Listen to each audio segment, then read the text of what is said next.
Hey, what's going on, everybody? This is your boy Jarrell Mason, and welcome to another episode of Beyond the Album Cover, where we get inside the entertainment industry with those in the know and give them their flowers while they're here to be celebrated. With me, I have an R&B singer that's taking the world by storm, hailing from the Hoosier State. Shout out to all of the Hoosiers of Indiana, the Boilermakers of Purdue, the Fighting Irish of Notre Dame, the Bulldogs of Butler. You know what it is, Hoosier State basketball haven, and he's about to set the R&B world on fire, or has been already. So, ladies and gentlemen, give a big round of applause to Beyond the Album Cover, Mr. TraiShaun Johnson. TraiShaun, welcome, bro. Thank you for having me. I appreciate it. That was a great intro. Man, I appreciate it. And big ups to the professor for linking us up and making this interview happen. What up, professor? Absolutely.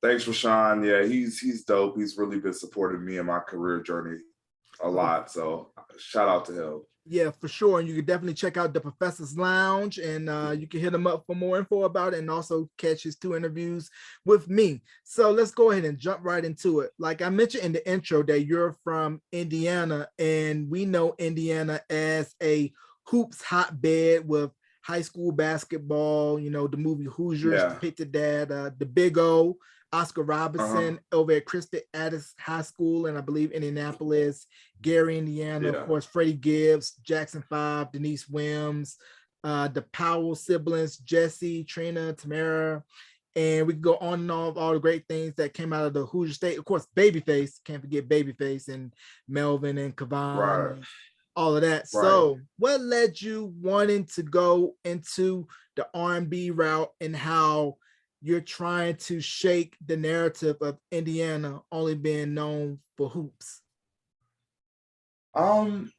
R&B has just really been basically the catalyst for me to just really go into this world. My mom and my dad, they're huge R&B lovers. They have been listening to the music since before I was born, obviously. And I just remember listening to records from Stevie Wonder, from Luther Vandross, Tony Braxton, Mary J. Blige, I remember at 3 years old, the first song I remember singing vividly is I'm Going Down, which was a cover that Mary J. Blige did, but I was singing her interpretation of it. And ever since then, I just knew that music was something that was a part of me. And yeah, my parents they've realized that I could sing early on, and that's just been something that I've been fighting for and pursuing since then. So with them realizing that you had a gift at an early age, did you get put into the talent show circuit, doing talent shows, cutting your teeth, and doing the national anthem at school games and things of that nature?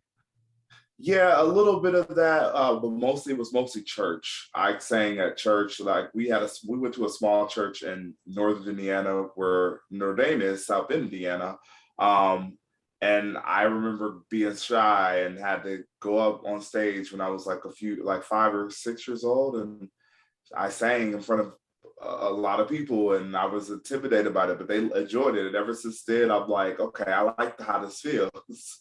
So yeah, it's been a lot of that, and also just me pursuing that later on in life as well, going into competitions and starting groups and all that, which we'll get more into later. So you mentioned church. Do you remember what your first solo was?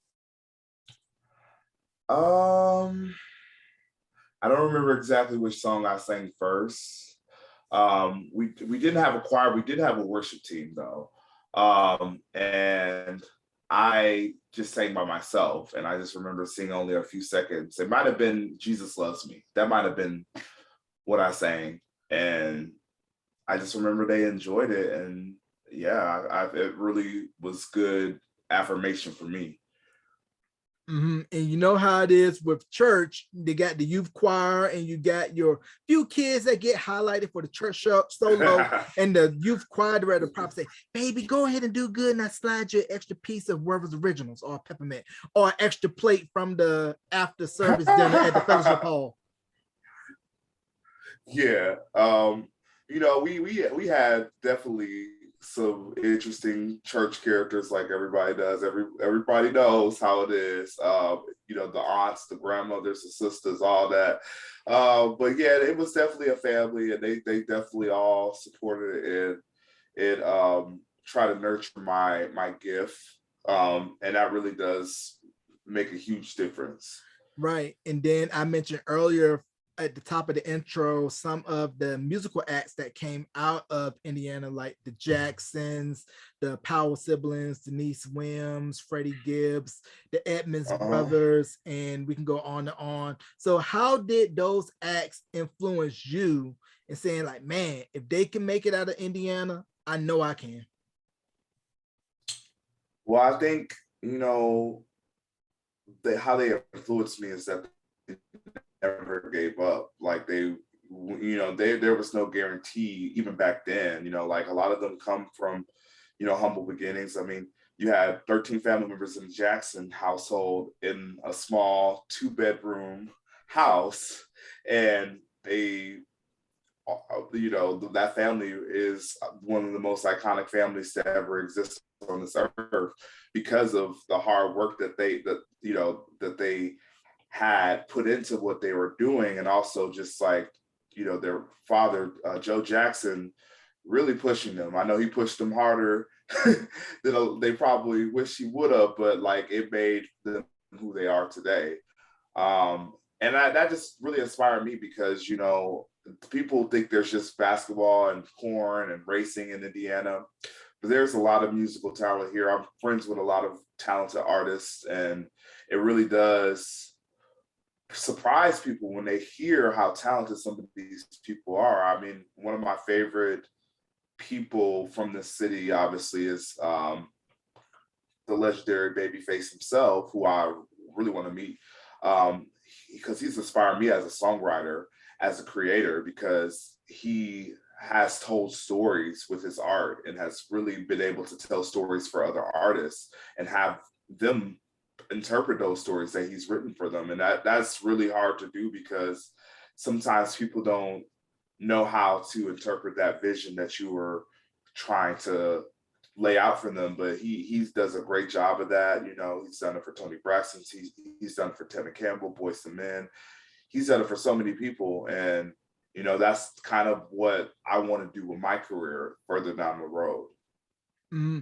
And I also believe John Cougar Mellencamp is from Indiana as well. Yeah, I do believe that's true. Mm-hmm. And also we had Funny Man Mike Epps from Indianapolis, and now there's this big event that takes place in Indianapolis every year. It's called the Circle City Classic, I believe, correct? Yeah, that is absolutely correct. And fun facts, this is real. 3 days ago, Mike Epps came to my job. Wow. I just saw Mike Epps 3 days ago at my job. Yeah, and it's so funny. I work with a lot of white people. I'm a supervisor in my full-time job at Starbucks, and I was like, "Hey, you guys know that that's Mike Epps, right?" And they're like, "Who's that?" Like, and like I work with another Black person. He was on his break, but he was like, "Yeah, that's Mike Epps." We were both so like in awe, like, what the heck? What are you doing here? We knew he was from here, but yeah, he was there with his I want to say youngest daughter, and yeah, I think he's in town for the events going on. So yeah, it's funny that. And what I like about that with Mike Epps is that he never forgets where he came from. He always comes back to his city and puts into it.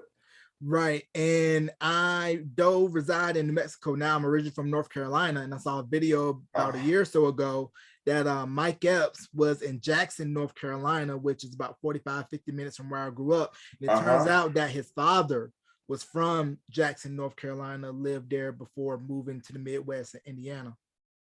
And I was like, I never knew that. Yeah, it's a smaller world than we think sometimes. But I just thought like that was one of the most cool experiences, just running into somebody who was a world renowned comedian, somebody who was still active in their career, just casually coming to a Starbucks, just getting a drink. He didn't even, he wasn't, he was wearing a Versace jumpsuit, but he wasn't. If people didn't know who he was, he wouldn't have like been. It would have been like, oh, he's a celebrity. You know, saying he wasn't presenting himself that way. Right. You knew he had money based on the appearance, but personality and demeanor, you wouldn't knew that he was this mega superstar. Yes, exactly. Exactly. And we mentioned the Circle City Classic earlier. Can we talk about the significance of that event and what it means for Black folks in and around Indiana? It's a celebration. We get really excited when we have the Circle City Classic, the Black Expo, which was earlier this year. It's just, we don't get to have a lot of space to celebrate Blackness. We're getting more and more, but I think, you know, you can never have too many is basically what I want to say. And the Circle City Classic brings us together. It allows us to remember our culture and what it really means, and how we can celebrate and show other people our home. This is what we have and what we are proud of, and what we, you know, of the reasons why we celebrate. I mean, it's just great. You see a lot of people come together, you know, they dress up, they go and celebrate downtown, they go to the football game, they eat good food. You know, it's just great to see that, because, you know, there's obviously different depictions of what Blackness is in this country. Mm-hmm. Little bit of a fun fact that speaking of Black culture, that Indiana University is the founding school of where the fraternity Kappa Alpha Psi was first born. Yeah. Yep. So shout out to all the BGLOs out there, and of course non-BGLOs alike. Now, you went to Purdue University, correct, for undergraduate? Am I correct? Yes, I did. All right, so go Boilermakers. So what was that like going into a PWI, for those who don't know, predominantly white institution, and trying to get that a different world, HBCU-like space in the Midwest, where you kind of really don't have that feel unless you go to the HBCUs down south? I definitely felt a lot of like a fish out of water. And because I had grown up going to mostly mixed schools, like, you know, I went to schools that were, you know, there's white people, Black people, Hispanic people, Asian people. Like it was a good mixture usually, or I was around a lot of Black people, which I was fine with too. But going to a predominantly white school, really, like it was a culture shock. You know, I know Indiana is predominantly white in general, but when you have been in the university, or be in classrooms where you were the only Black person, it definitely is an eye opener.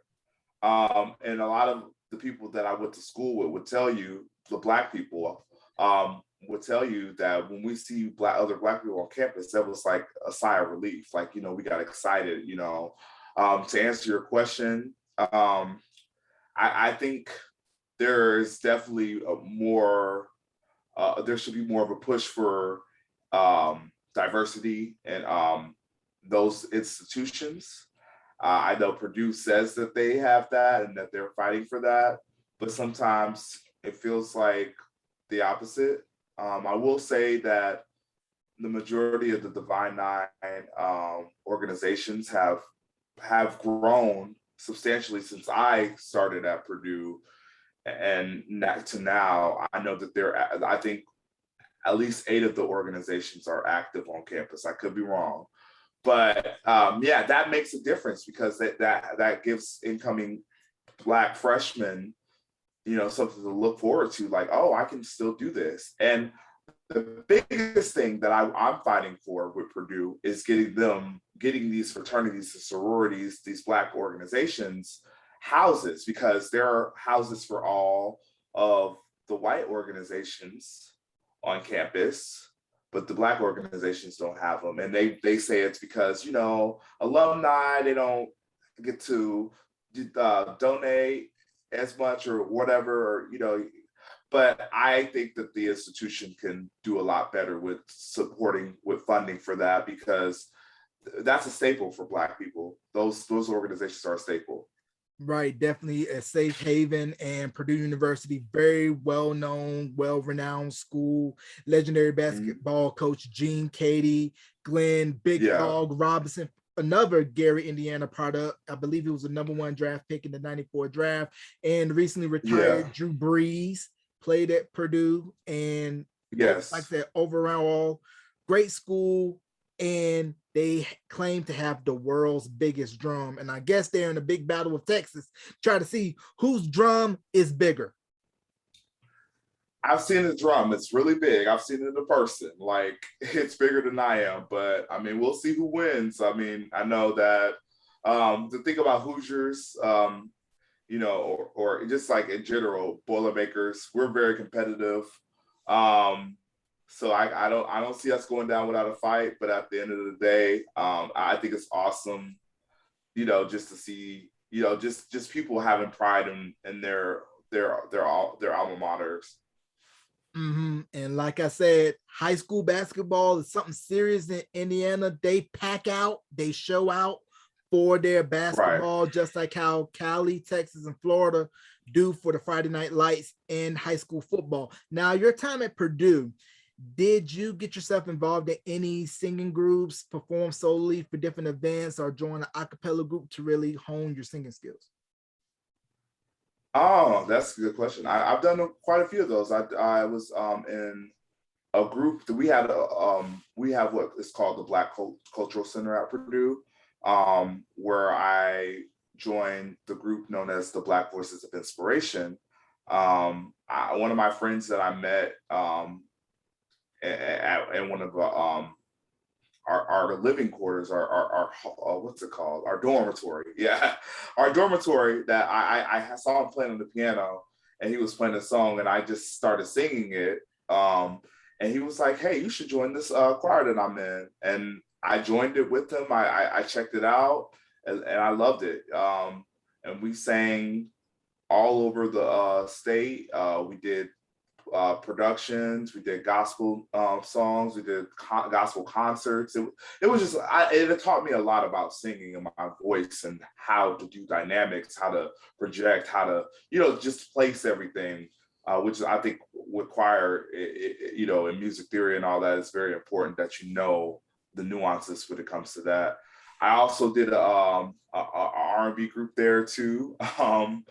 We did, that was short-lived, but we definitely have fun. We did shows across the university as well.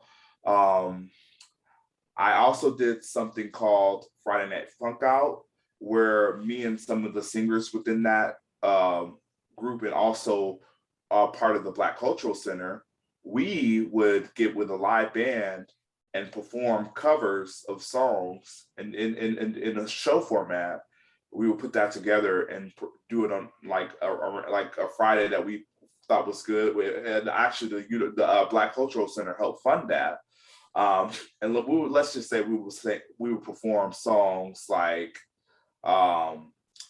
"Never Too Much" by Luther Vandross, up until Bruno Mars, Uptown Funk. We did all that, all of that, and we covered a wide variety of different songs. So to answer your question, there was just, for Purdue not to be a musical school, we made sure that music was definitely prevalent there, because there was a lot of students that some of them were majoring in biology, some of them were majoring in sports medicine, but we made sure that on Friday night or Sunday morning, we were singing. And what did you end up getting your degree in at Purdue? Computer graphics technology. Okay, computer graphics technology. Now with Purdue, and I mentioned Notre Dame, Indiana, Butler, some of the other colleges and universities in the state, were there some networking amongst the Black students amongst those different schools? Also can't forget Indiana State and Ball State out in Muncie. Was there networking between some of the Black students at those institutions, or was it more insulated? To a degree, I think, when it came to big events, people will go to other college towns. And like, I know IU has the Big Five, and during that time, a lot of the students will go there, and like, the fraternities and sororities will host events and all that. But and I think, yeah, people would network and get together, because like we all have different things to offer, and if you go through college, you should be networking. You should be making sure that you have contacts that could help you in the future, or you can help them. That's the beauty of it, and that's what we're supposed to be doing. But yeah, I think, to a degree that definitely was something that we were doing. Yep, in Indiana State, home of Larry Legend, aka number 33, aka Larry Bird, aka the hit from French Lick, and also Ball Yes. State, home of future TV legend David Letterman. Yeah. Yeah, Indiana has had a lot of people who are high profile that come in and out. Yes, they do. And I want to go into who were some of the artists that influenced you as a singer and as a performer, and you can give them in no particular order. Well, my all-time favorite vocalist is Luther Vandross. I just love how he could keep things simplistic but tell so much of a story and have you emotionally invested in what he was singing. I also love Stevie Wonder. His voice is just incredible and unique. I love Babyface, as I told you that he's one of my all-time favorite songwriters, as well as Neo, Tank. I'm a huge fan of their work. I just love singer-songwriters. I love people who can, also tell a story with their voice. Like I love Mariah Carey's voice. I think she's amazing. I think Whitney Houston had the best voice of all time. Patti LaBelle. I could go on, as you can see, and I'm naming some legends, but I just love how you can tell a story with your voice, and which I feel like is very important. It's something that should be more prevalent in music today, because people want to hear stories. They want to feel something, they want to emote. And I think that when you are an artist, you can capture an emotion within your music, and with the inflections of your voice, that's going to capture your audience even more. And in doing both primarily gospel and R&B, what did you notice has been the main difference vocally? Because as you know, gospel singing is different from R&B singing, because gospel is all about really overselling, over emoting. But when you're doing R&B, you got to kind of sort of dial it in a bit and not go as like you would. Right.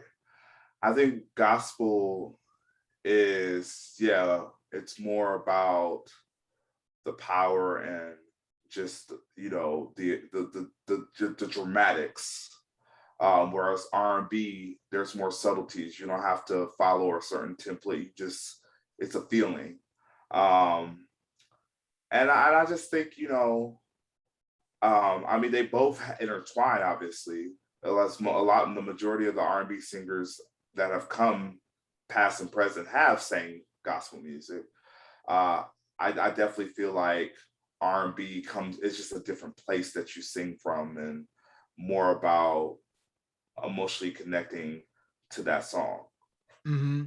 And what is it that you think it is about the Midwest and the reason that it has had so much influence in terms of music? Like I mentioned, all the acts that came out of Indiana. Then, of course, you got all the funk acts out of Cincinnati and Dayton, everything that was coming out of Minnesota with Prince, The Time, The Revolution, Jimmy Jam, Terry Lewis, Detroit, Motown, Michigan, Ready for the World out of Flint, Dream Boy out of Oak Park. So what is it that you think it is about your region of the country that has its tentacles all in the music industry, and still its influence is still felt to this day?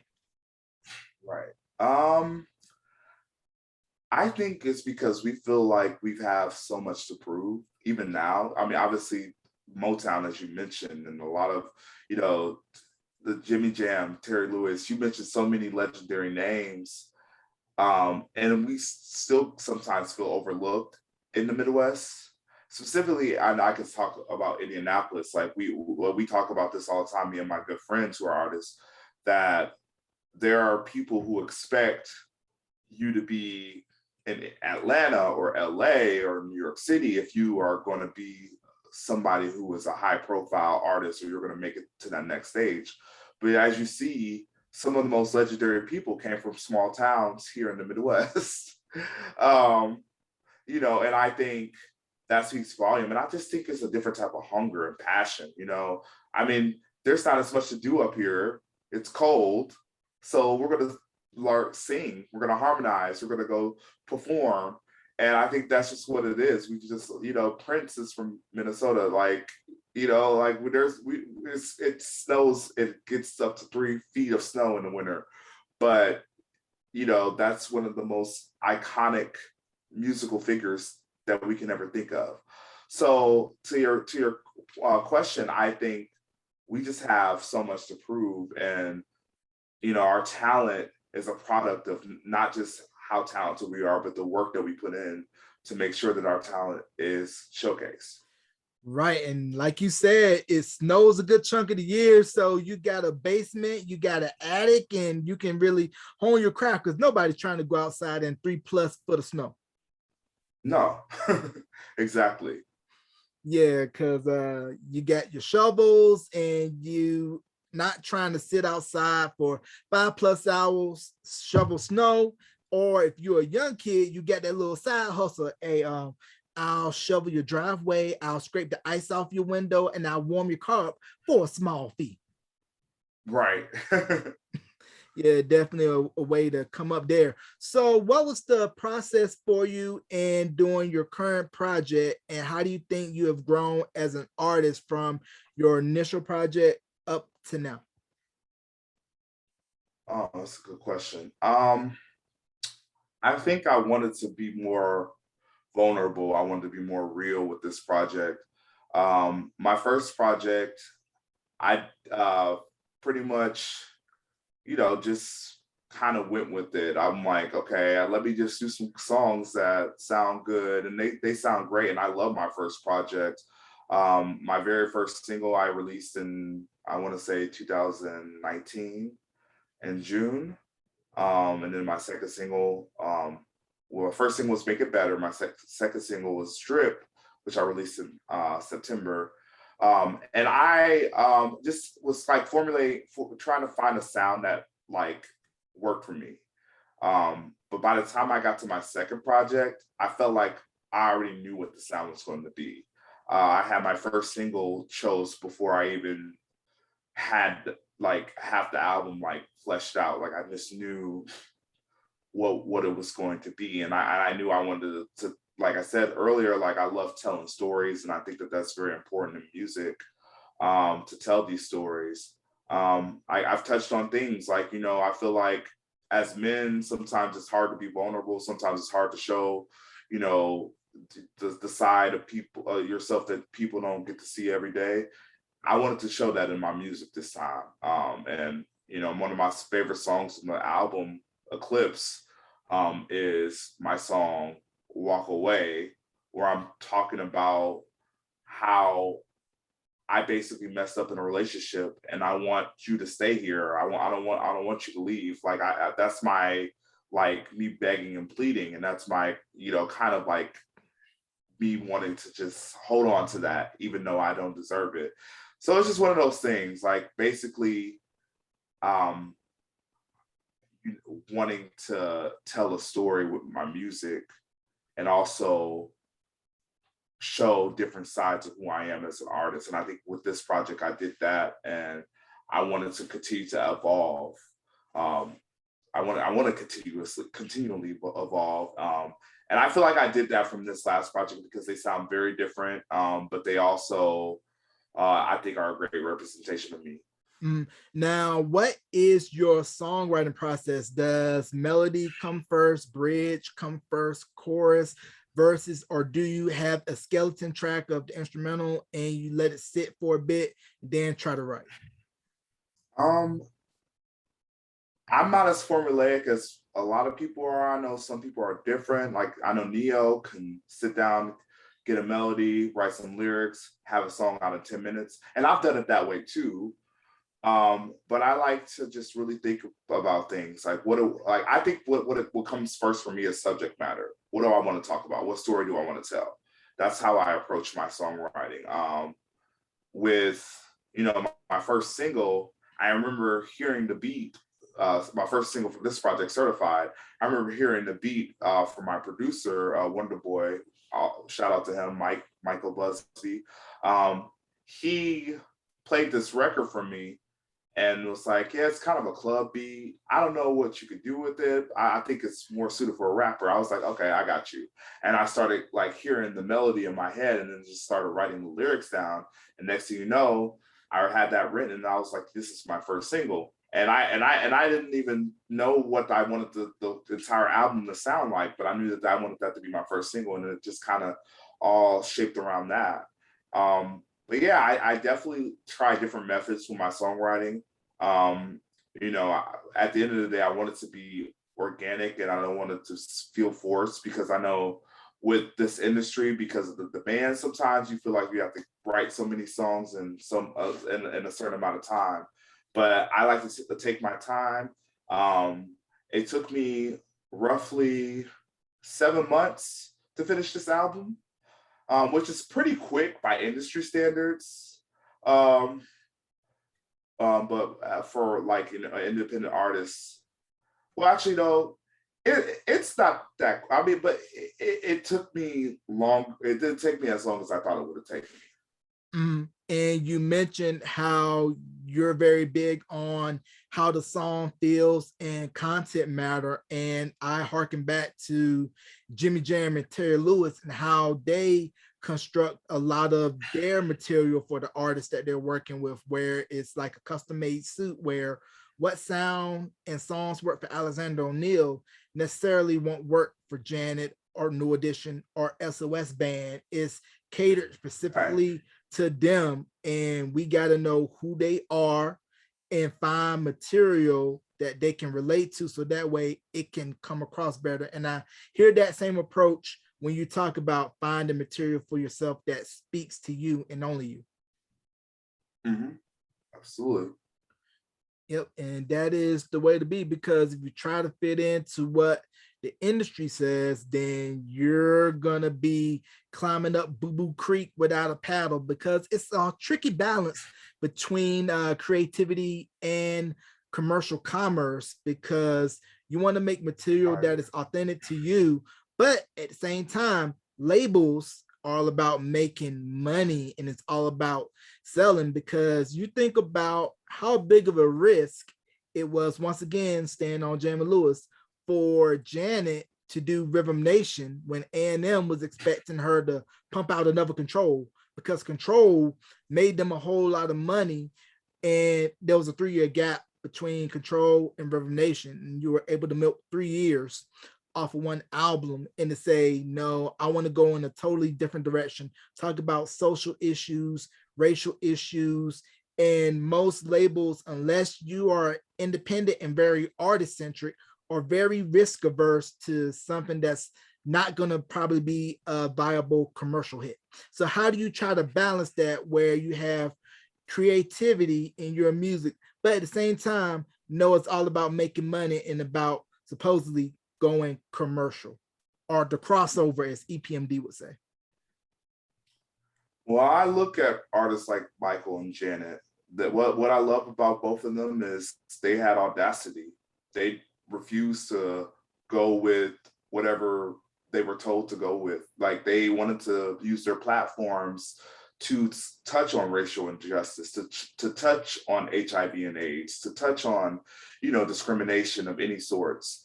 And I think, especially in the time period that they were doing it in, it like people were like, "Oh my goodness, what are they talking about?" Like, even when the song they did together, "Scream," when you think about the lyrics, what they were saying, they were calling some stuff out, and these execs still like that's scary to them, like that. But that's when Michael and Janet, they knew that what they were going to do was going to be great. It was going to be successful, but it wasn't for that. It was for the messaging.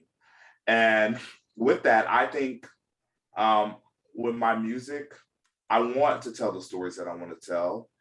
But at the same time, I do understand that there is a commercial component and we have to sell records. We have to do things. So what I do is, if it sounds good, it feels good, and I feel like I'm talking about something, that's when I know. That's usually when I know. And, you know, I would love for one of my records to break nationally, or for someone who is like a Jason Derulo or, you know, or whoever to hear my record and they were like, I want that record, you know? Just because I'm a businessman at the end of the day. I don't mind if there's a song that I'm about to put out and they so happen to hear it, or their people happen to get a hold of it, because that happens all the times. I mean, look at you know, Tiny and Candy from Escape. You know, they wrote No Scrubs for themselves, and you know, somehow TLC got a hold of it. Of course, the rest is history. That became their record, and their biggest record. So with that being said, I think what record labels like is when something is like lighting in the jar. It comes out of nowhere, and that hit, even though it's commercial, it stands out. And that's one of those songs. No Scrubs is one of those songs that stands the test of time. There's no other record like it.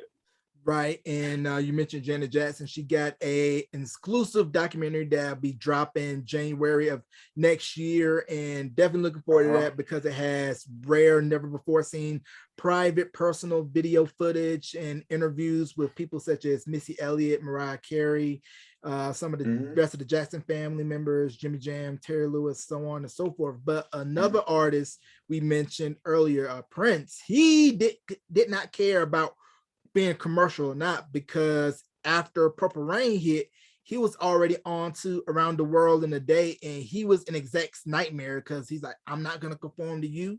You're going to conform to me, whether you like it or not. I'm not going to do a Purple Rain Europe tour just because you say so. I'm going to put out what I'm going to put out. And the big thing, I'm going to own my stuff. Yeah.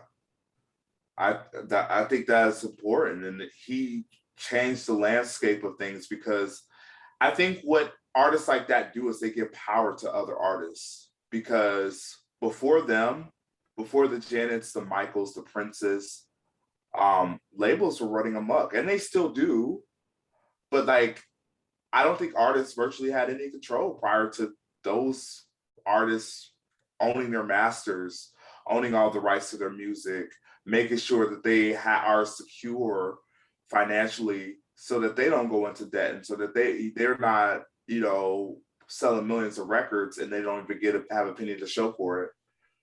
Yeah, Sam Cooke was on his way to doing that with Star Publishing, and we knew what happened to Sam Cooke after that. But the record industry has always been kind of a setup for the labels to make money and the artists to be the last to get paid, or you trade in your royalties and publishing for upfront money and a Cadillac. Because Mariah Carey talked about in her autobiography that when she initially signed her record deal to Columbia, that they wanted her to take the upfront money in exchange for forfeiting publishing and royalties, and she refused. And as you can see, she's still caking off her Christmas song 20 plus years later.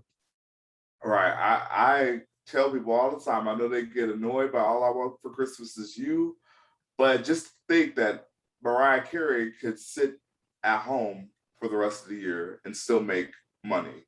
Like, who wouldn't want that? Industry rule number 4080. Record company people are shady. Rest in peace, Fife. Yeah. I gotta throw that in there. And I want to go to this part right here. And we mentioned Babyface, mentioned Jimmy Jam and Terry Lewis. In your opinion, what are some of the similarities and the differences between LA and Babyface's writing production style to Jam and Lewis? I think they all obviously knew how to pick hits. They all knew what was the hit and what was suitable for certain artists. I think the difference might come, and I think that Jimmy Jam and Terry Lewis were probably a little bit more formulaic with how they did things, because they just came in, they were ready, they had everything set up, and the artist pretty much laid down the vocals, and that was it. I think with Babyface, to my knowledge, he shopped records around a little bit more than they did, but it seemed like Jimmy Jam and Terry Lewis, they knew who was going to have which record more so than, the aforementioned LA Babyface. Yeah, because Babyface, he just put out almost a year ago original demo of him doing Rock Steady before it got cut for the Whispers. Nice. And I was Yeah. like, man, it sounded so good. I'm like, man, you should have just kept it for yourself. But Babyface, Right. like Neo and a lot of prolific songwriters, they could have songs flowing like the river Nile and it'll be a hit. Mm-hmm. Exactly. And like he sometimes still leaves his vocals on tracks. He's done it for Tony Braxton. I hear him on the backgrounds of I Get So High or You Making Me High. And other songs as well. And I think that that's really cool. Like, and that's one thing I loved about the 90s. Like there was a trend to have the songwriters or other artists on the background vocals. That doesn't happen as much nowadays, but there was just like, it gave it a fuller sound and it made it sound like a bigger record, in my opinion. And we mentioned 90s R&B and everything that came out of the Midwest, but also at the same time, Midwest hip hop really came through and blew up big time. Like you had Do or Die, Twista, Common Sense, his former name now known as Common, Crucial Conflict, Kanye, Da Brat, Nelly. And can we just talk about that whole Midwest hip hop movement and really putting the Midwest on the map, of course, and can't forget Eminem, Royce the 5'9", right. Trick, Big Sean, all those guys out the deep. Right. I think Midwest rap has really shown that they are contenders. I mean, obviously, we know in the 90s, there was the East Coast versus West Coast. The South came and they're like, let us get a piece. And then they're like, okay, the cats up North got to get their piece too in the Midwest. So I just think, what I love about our different regions, so we all have our own style. We all have our own. I think with the Midwest, it's a more focus on artistry and lyrics that are thought-provoking or telling these stories, because there's a lot of stories to be told in these people's lives. When like I said, when you have nothing to do, when it's snowing outside, you could write lyrics, you could write stories, you could draw or whatever. And I think a lot of these rappers or these hip-hop artists, legends, have done a lot of that. I look at Kanye West, despite what people feel about him in his personal life right now, he's a genius. He is one of the most creative people that have ever graced this industry. He could take a sample and deconstruct it and reconstruct it to sound like a completely different song. And that's crazy that he has that gift. But that is definitely a testament to how things are in the Midwest and how artistry is approached a little bit differently here for us. Right. And also got to mention Bone Thugs out of Ohio, and the list goes on and on. But speaking of Kanye, there's a YouTube video showing him chopping up Go On Without You by Shirley Murdoch and producing it, and that ended up going to Do or Die. And I saw that clip like, man, this dude's gonna be something. But when I first heard Champions of the Dream Team mixtape, I played that record back to back. Because Yeah. first off, I was like, who had the knowledge to sample Queen? And the way he flipped it was so dope. And his rhyme style Right. was so unlike anything that was going on at the time, that set a lot of anticipation for when he released College Dropout. Yeah, it did. Like, I remember hearing about him before, even like through the wire, before he had gotten into the accident. I just remember hearing murmurings about him, how he, was producing for Alicia Keys. He produced some of the album, or on her album, the Diary album. He produced on that, and You Don't Know My Name is actually one of the songs that he produced, and just like the sample that he used in that, it's just like so like cool and vibey and eerie at the same time, but it just like it goes to show that like how his mind is just like so good at like making sounds come together that don't always necessarily go together, but really sound great together. Mm-hmm. And gotta mention Rhyme Fest, Lupe Yeah. Fiasco for sure. Yes. Can't forget Lupe. Chance the Rapper. Uh-huh. Yeah, so the Yeah. Midwest definitely power players in the music industry. So talk to us about your current project and the lead single that you have currently. Like I mentioned, Eclipse is the title of the album. The concept that I came up with is basically, solar eclipses are symbolic for a new change.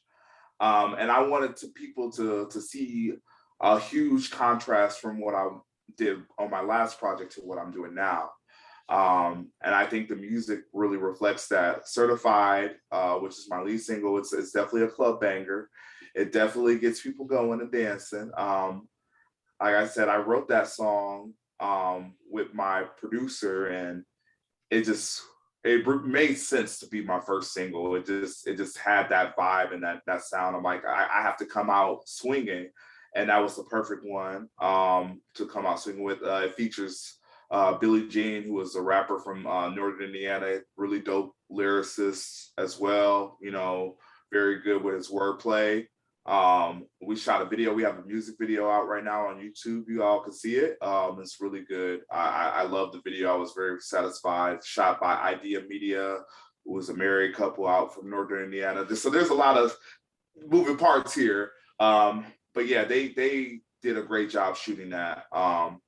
And yeah, I think my whole album, top to bottom, I'm biased, but I think it really holds up. I really enjoy listening to it. And yeah, there's some songs on there that really tell a different story of what I feel in day to day. I might listen to one song versus another song, and I think each of them kind of are like it's the soundtrack of my life right now. And where can people find the album? It's on all platforms. You can get it on Spotify, iTunes, Deezer, all of them, even Tidal. Like I think it's on all of those. And I definitely want to continue to push this album and make sure that more people listen to it, because to me, this is some of my best work. And I know artists say that all the time when they get a new album, but this is definitely my best work to date. Right, definitely check it out on all streaming platforms. Check the video out on his official YouTube. And I want to get you out of here on this question. You mentioned Deezer, Spotify, and Tidal. How do you think the way you promote as an artist has changed thanks to social media and the internet, and how now you got to constantly stay in someone's face? Because if you're not constantly cranking out content, you risk having the next big thing come out and overriding your wave. And how do you balance putting out something that's good to you and for you, and not for the sake of just putting out content just for the sake of, because you're afraid of missing out on your wave when someone else is coming along and can instantly put something on social media, become an overnight success, and it not be of the best quality in the world? I just think you have to, trust yourself, but also have a team around you that's going to be honest with you. Like I had, like my producer, one of my best friends, who's an artist as well. I talk to him. I literally like, I know people like to keep things under lock and key, and as artists, you want to be smart in how you navigate when it comes to a release or something that you're working on. But I'll literally, if I cut some vocals for a song and I'm considering it for a single, I'll send it to send back the rough version to my producer, to my friend, to other people, and I'm like, so what do you guys think about it? They're like, oh, I like that one, or they'll be honest, they'll be like, I don't think that's gonna work for what you're trying to do, and then we'll go in a different direction. But I think you just have to, trust you and the people around you, but also know that if you do your due diligence, if you work hard at promoting and you're talking to the right people, whether you have a social media manager or you have people who are just trying to work and it promotes you, something's going to give. Like, and I think instant gratification is something that we all strive for, and the people are going to give you that. I think you just have to be willing to spend money as an artist. That's what it comes down to. I think independent artists, we get scared to spend money, but that's how you're going to make money. Through this promotion, like I tell people all the time, it's mostly the business. Like I didn't know that until getting into this. It is mostly the business aspect that really gets you going, because people aren't going to care if they don't see you on like the bigger playlist, or they don't see you doing the huge numbers of streams, because you're not visible to them. But if you're active on social media and you're promoting your stuff, or you're getting, because you can email streaming services, specifically Spotify, and I would like to get on this playlist. What do I need to do to get on this playlist? And they'll help you. They'll get you around the right people. And I think if you can do those things, it really sets you up for success and allows for your audience to grow. It's 10% show, 90% business. You got to pay to play. Scared money don't make money. And not everybody can be like a Jay-Z, Beyonce, Dr. Dre, Kendrick Lamar, J. Cole, where Nas, where you can drop a project when you feel like it, go for long stretches, and people will wait for you. So that's where I feel a lot of the younger artists feel like they have to constantly crank that out, because they're not at that rare area where I can just drop something when I feel like it. I mean, how big was it for Nas on King Disease 2 to get Miss Lauryn Hill to come out of hiding? Right. That is a huge deal, and obviously if she doesn't know, she should know that how important she is to the culture, because people still sing Doo-Wop That Thing, or X Factor, like those are basically the cornerstones within R&B, those records, and I think that she really has been missed. I know she's taken time off for personal reasons and had a lot going on in her life, and I understand that's none of our business, but I just love just how her music just really just resonates with us, and how it just really makes you happy to be Black, and makes you happy to be an R&B lover. Like, she just has that, and she tells some good stories. She tells, makes good like records for people who to know the disparities that we have as men and women, and how that could really play into things with Doo-Wop That Thing, but like also X Factor, how she was vulnerable and honest about a relationship and everything like that, or Nothing Even Matters, or the list goes on. But I think Nas coming out with that project really was a good setup to get her back. If she chooses to come back, it was a good setup to get her back into the fold, because there's nobody like Lauryn Hill. There will never be another Lauryn Hill. She's the only one. And I think that we need something like that, because the music industry is very different. And I think we do best when we have variety. Right. Definitely a buffet of This is what you like. This is what you like. Dig in, sample it, and let the chips fall where they may. And to quote Fat Joe, yesterday's price is not today's price. And please, anybody out there, make this JD and Puff versus battle happen. I don't care if Puff said, JD, nah, your arms are too short to box with me. You can't hang with me. I want to personally see this versus battle between JD and Puff, but Puff was on Fat Joe's show just recently on social media, and he was talking his talk and said, get Dre on the phone. Yes, that Dre, the DRE from the West Side. I definitely feel like JD does have a leg to stand on, of course, because I mean, look at his career, the tenure of his career. He started a label from nothing. You know, he really was one of the young pioneers in the 90s to really get things going. And I mean, look what he's done for Mariah's career, you know. With that being said, I would love to see a versus between Diddy and JD because I feel like they parallel very well. Like, I don't think Dre and P. Diddy parallel. I aside from the Pac and Biggie thing, I don't think they parallel as well as JD's and Puffy's does because they both had hip hop acts, they both had R&B acts, you know, they both groups. Like I mean, we just had Jagged Edge versus 112, so it would only be right to have Diddy versus JD. For sure. And another versus that I really want to see: Cash Money versus No Limit. Give me that.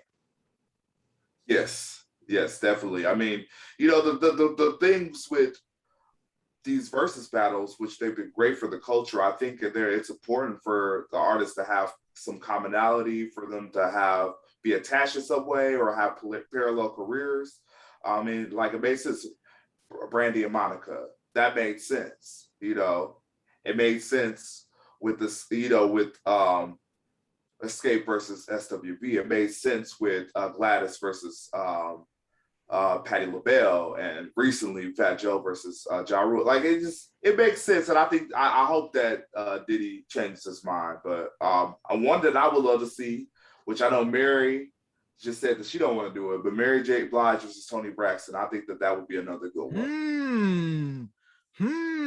That would be a good one. And then also, I just saw the Fat Joe Ja Rule versus, and I think a lot of people were seriously sleeping on how huge Ja Rule and Murder Inc. was. Think about it. He was fire. Ashanti was white hot, and Murder Inc. and Ja Rule were killing the game before that raid that the FBI did, and then 50 Cent came in and destroyed Ja Rule. And he was probably eating the Fire Fest menu with the struggle cheese sandwiches and the half baby lettuce salad. Right. No, I definitely agree. Ja Rule really came and showed out on that versus. And, you know, I think that a lot of people said that it should have been him and 50 Cent, but they have some 50 Cent doesn't play fair, and he still trolls Ja Rule to this day. But I think what I loved about it is you could tell that Ja Rule and Fat Joe, there was, aside from all the drama that came out of it, you could tell that they were having fun.